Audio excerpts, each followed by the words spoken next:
Be me. Feminist since high school, always believed women could do anything men could do. Started playing soccer when I was probably around 6 or 7. Worked my way up through youth leagues, sacrificing everything. Became captain of my university women's team by sophomore year. We were dominating our conference. Championship was within reach. Spent countless hours in the gym, on the field, perfecting every skill. Teammates looked up to me. Coaches praised my dedication. Everything was going according to plan. Then the transgender players started showing up. First one joined our rival team sometime during junior year. Physically massive compared to everyone else on the field. Ran through our defense like we were children. Scored 4 goals against us in the conference semifinal. Our dreams of championship completely shattered. Felt like watching years of training get flushed down the drain. More transgender players kept joining different teams in our league. Suddenly, we went from championship contenders to struggling for wins. These players had obvious physical advantages we couldn't compete with. Speed, strength, size, everything I'd worked to overcome through skill. Watched my teammates get demoralized week after week. Some girls quit the team entirely, couldn't handle the frustration. Coaching staff kept telling us to adapt our strategy. Knew deep down that no strategy could level this playing field. Senior year was supposed to be my triumph. Instead became a nightmare of constant losses. Every match felt like David versus Goliath, except David never won. College scouts stopped coming to our games. Scholarship opportunities vanished one by one. Teammates started blaming themselves, thinking they weren't good enough. Watching their confidence crumble was worse than my own disappointment. Graduation approached and reality hit hard. 4 years of college soccer with nothing to show for it. No championship ring, no recognition, no future in the sport. Felt like my entire identity had been stolen from me. Feminist beliefs felt challenged in ways I never expected. Always believed in equality, but this wasn't equality. This was biological advantages being ignored in favor of ideology. Decided something needed to be done about it. Couldn't let other young women go through what I experienced. Needed to prove that skill and dedication still mattered. Came up with a plan that seemed crazy, but felt necessary. If transgender players could compete against women using their advantages, then I could prove women deserved their own protected space, would infiltrate the men's team, and show what real equality looked like. Started researching the local college men's soccer program. Coach Sterling had been there for over a decade. Team was decent, but not spectacular, perfect for my purposes. Spent weeks studying how to present as male. Practiced walking differently, talking with a lower voice. Bought men's clothes that would hide my figure. Created a fake identity with a believable backstory. The hardest part was cutting my hair. Had kept it long since childhood. It was part of who I was.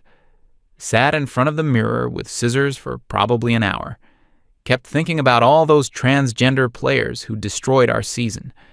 Finally made the cut, watched years of growth fall to the floor. Looked at myself and barely recognized the person staring back, but felt determined to see this through. Tryouts were scheduled for sometime in late summer. Showed up early to scope out the competition. Guys were warming up, joking around, completely relaxed. Felt this surge of anger watching their casual confidence. They had no idea what it was like to have their dreams crushed. Never had to worry about biological advantages ruining their sport. This was my chance to give them a taste of deception. Registration process was nerve-wracking. Clerk barely looked at my fake documents. Signed up under my assumed name without any issues. Realized how easy it was to just claim a different identity. Nobody questioned anything, just accepted what I told them. Couldn't help thinking about how this same system failed women's sports. First day of tryouts attracted maybe 30 hopefuls. Immediately noticed how different the energy was from women's soccer. Guys were trash-talking each other, showing off, being competitive. Coach Sterling addressed the group with typical coach intimidation, explained that only half of us would make it past the first cut, told everyone to leave their egos at the door and play smart, felt ready to prove that technique could overcome raw power. Warm-up drills revealed the obvious size difference. Some of these guys were built like linebackers. Their casual jogs were faster than my sprints. When they struck the ball, it moved with incredible force. Had to rely entirely on positioning and anticipation. Couldn't win any physical battles, so avoided them completely. Focused on being in the right place at the right time. Scrimmage portion of tryouts was where I really had to perform. Got matched up against guys who were clearly holding back. Could tell they didn't see me as a serious threat. Used their overconfidence to my advantage. Made several key passes that led to goals. Even scored once myself on a perfectly placed shot.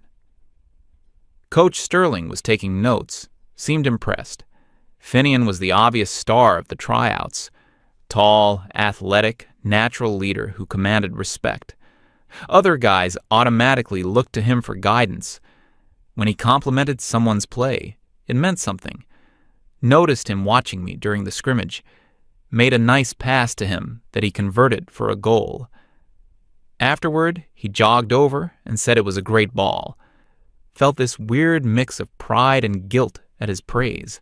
Second day of tryouts focused more on fitness and endurance. This was where my years of training really showed. While bigger guys were gasping for air, I kept going.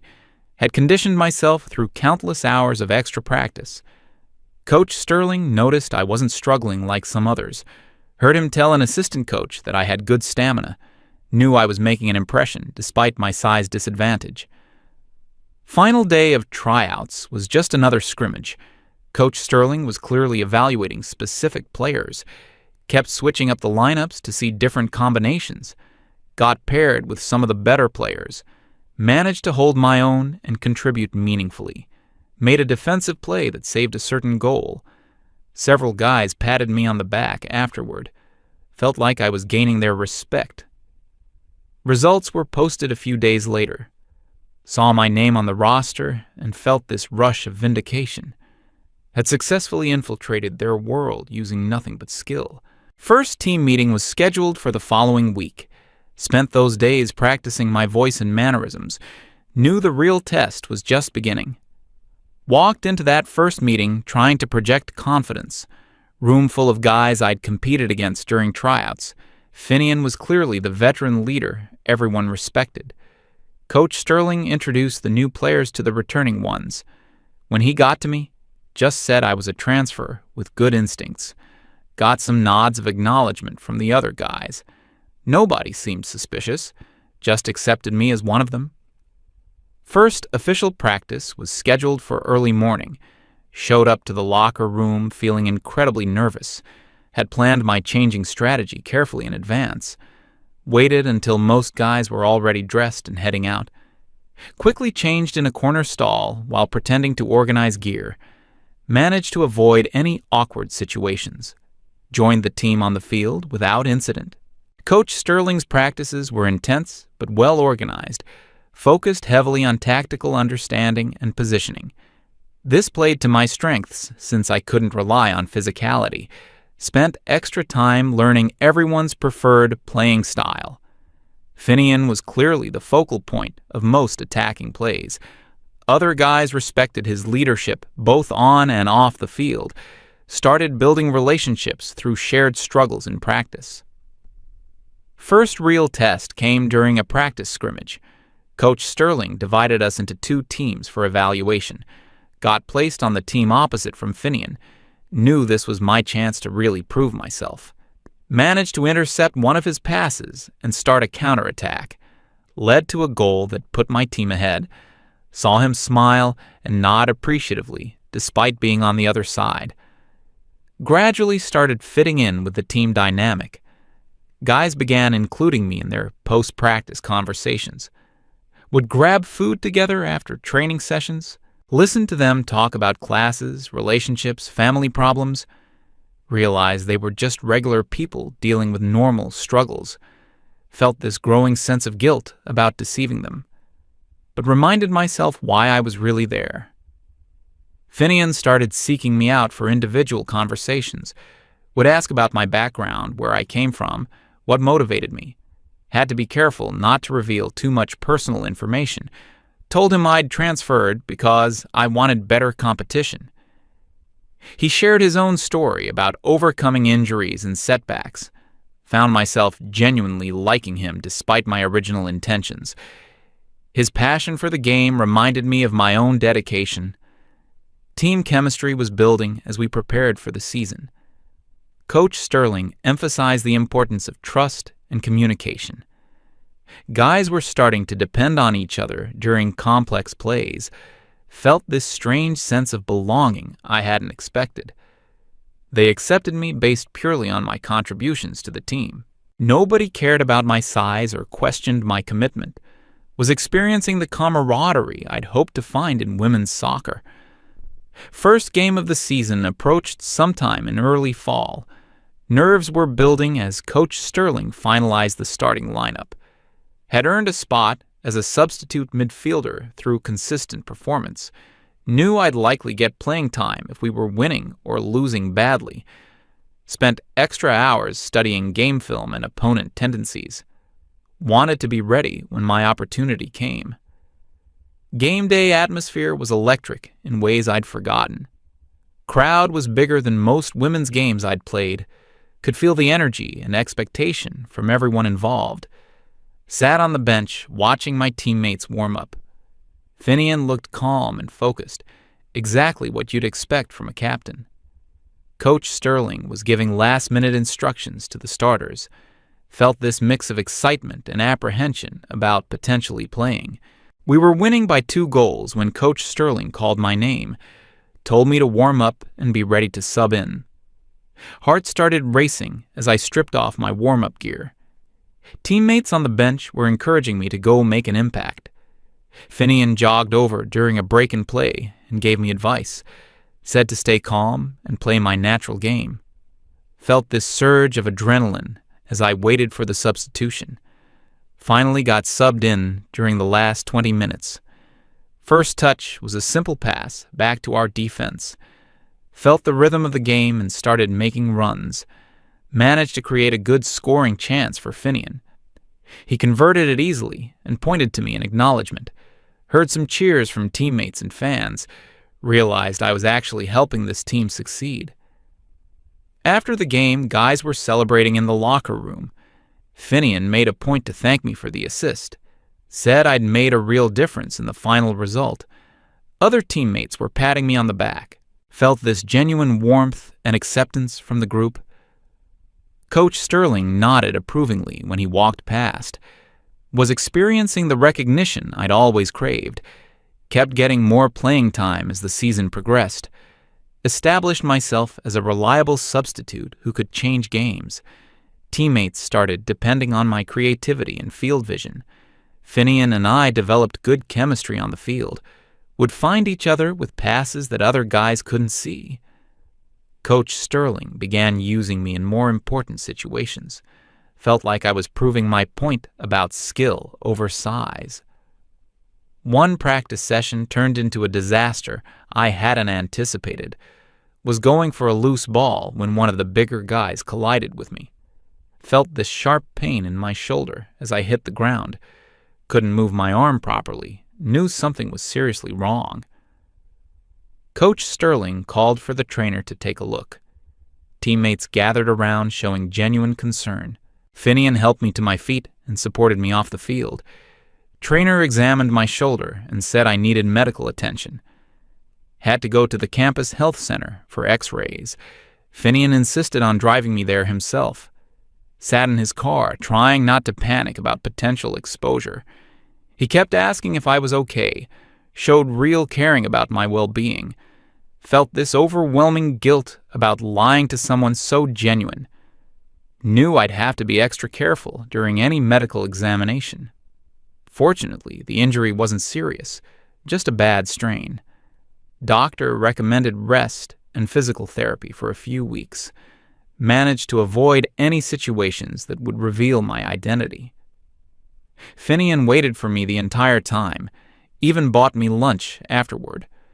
Talked about how the team needed me healthy for the important games coming up. Said I'd become an essential part of their success. Felt terrible about deceiving someone who clearly cared about me. Recovery period gave me time to think about what I was doing. Had successfully proven that women could compete with men. Teammates respected my abilities and contributions to the team. Coach Sterling trusted me in crucial game situations, but was also developing genuine friendships based on lies. Finian especially had become someone I truly cared about. Wondered if my revenge was worth hurting innocent people. Came back from injury just before our biggest game of the season. Conference championship was within reach if we could win. Coach Sterling had been counting on me being available. Teammates were excited to have me back for such an important match. Felt this enormous pressure to perform when it mattered most. Knew this game would define whether my infiltration was successful. Spent extra time preparing mentally and physically. Day of the championship game arrived with perfect weather. Stadium was packed with more fans than I'd ever played in front of. Could feel the nervous energy from everyone involved. Coach Sterling gave an emotional pre-game speech about seizing opportunities. Told us this was our chance to make history together. Finian addressed the team about playing for each other. Felt this incredible bond with guys I'd originally intended to deceive. Game started terribly for us. Fell behind by 2 goals early. Our opponents were playing with desperation and physicality. Teammates were getting frustrated and making poor decisions. Coach Sterling was yelling instructions that nobody seemed to hear. Crowd was getting restless as our championship hopes slipped away. Knew I had to do something to change the momentum. Halftime arrived with us still trailing badly. Locker room was quiet except for Coach Sterling's disappointed voice. He told us we were playing like individuals instead of a team. Said champions find ways to overcome adversity together. Demanded that we either fight back or accept being failures. Felt this crushing weight of responsibility for the team's struggles. Something inside me snapped during that halftime speech. Months of deception and guilt finally reached a breaking point. Stood up while Coach Sterling was still talking. Could feel everyone's eyes focusing on me. Knew what I was about to do would change everything, but couldn't keep living this lie any longer. Pulled off my jersey in front of the entire team.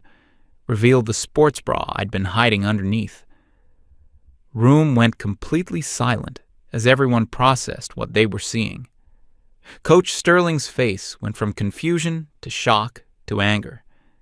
Teammates were staring with their mouths open. Finian looked like I'd physically punched him in the stomach. Started shouting about how they lost because the system was broken. Told them transgender players had destroyed women's sports. Said I'd proven women could compete if given a fair chance. Voice was cracking with emotion and years of pent-up frustration. Felt like everything I'd suffered was pouring out at once. Knew I was burning every bridge I'd built with these guys. Coach Sterling immediately told me to get out. Said I was suspended from the team effective immediately. Teammates were still processing what had just happened. Some looked angry, others just seemed confused and hurt. Finian hadn't said a word, just kept staring at me. Grabbed my stuff and walked toward the locker room exit. Had to walk past everyone to reach the door. Nobody tried to stop me or say anything.